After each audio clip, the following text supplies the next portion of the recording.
nothing as devastating as chain CCs from ONE Team Esports. So the lack of crowd control may become a factor going into this game one.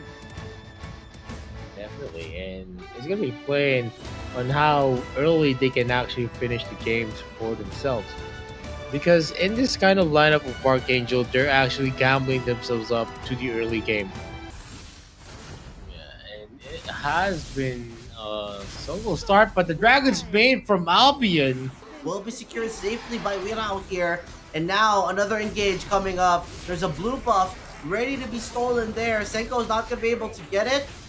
NK and the rest of ONE Team Esports are looking to go for that counter engage, and they will take down Superman. Albion's going to be trying to run. Can this guy run as fast as she could? No.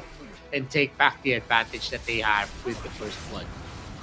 It's very iffy there, you know, a little bit of miscommunication, just like what's happening right now.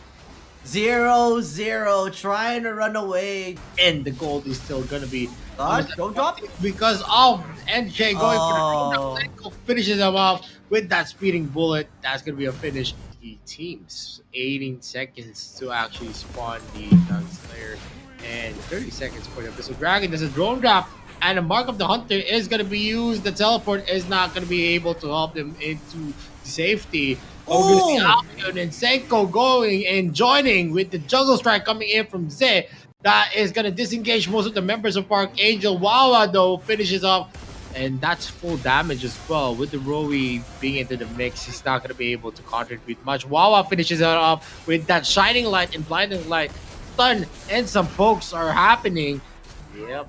And we're seeing a lot of good defense, but the top lane is actually going to be in danger with the Lubu going in for the push. Albion tries to use the Dragon's Bane, not getting a hit, and Wawa finishing him off with the teleport. He's not going to be able to go back there. Muffers is going to be all alone. Teleports from the ultimate of the Rui is also going to be induced here. 0-0 comes back.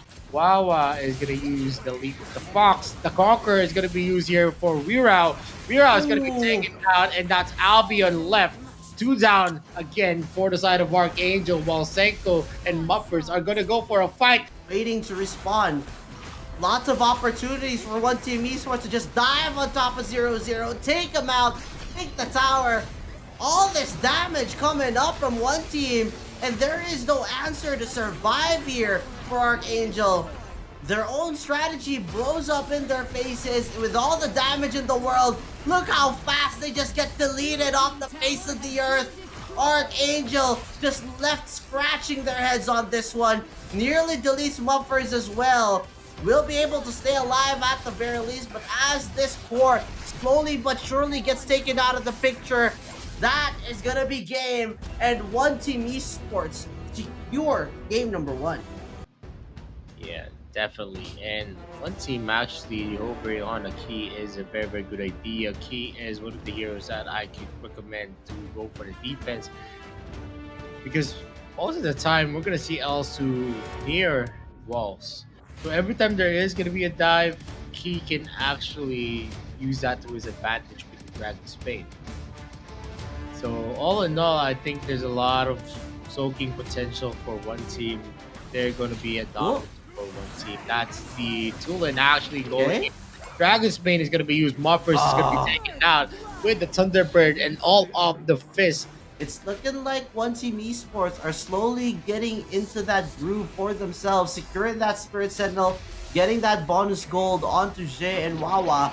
Meanwhile, bot side though, that's the Thunderbird connecting onto Albion. NK just diving under the tower! And now, with the first tower down for the game, they can continuously play in for more aggression here. NK though, up in that Arctic Orb and then re-engaging to take out Muffers. Some more fights coming up behind enemy lines, and ONE Team Esports just have no fear whatsoever. A tier tower on the top side being the final outer tower for this Indonesian squad. 4 members diving in. That is a full squad now with Elsu sniping from the back. Yeah, are they going in for the GG player? Wirao is going to go for the drone drop, almost finishes off NK, but the Starry Sky is going to negate and burst him down, and the sniper is going to connect again. a lot of those snipes are falling into place. All of them are considered headshots. The last tower being on the top side with the snipe connecting onto 0-0. He's already forced all the way back. Albin's trying to tank up as much as possible. He's just not doing a thing. He can try as he might, but there's just way too damage being offered here by ONE Team Esports. They're going for the jugular with the Infinite Slayer ready for the take here. The core is open. They are ready. The drone drop is going to be used here, but Weirao is just way too squishy. He cannot do a thing to stop the push from ONE Team Esports. That, ladies and gentlemen, is going to be game. And ONE Team Esports will take the series 2-0.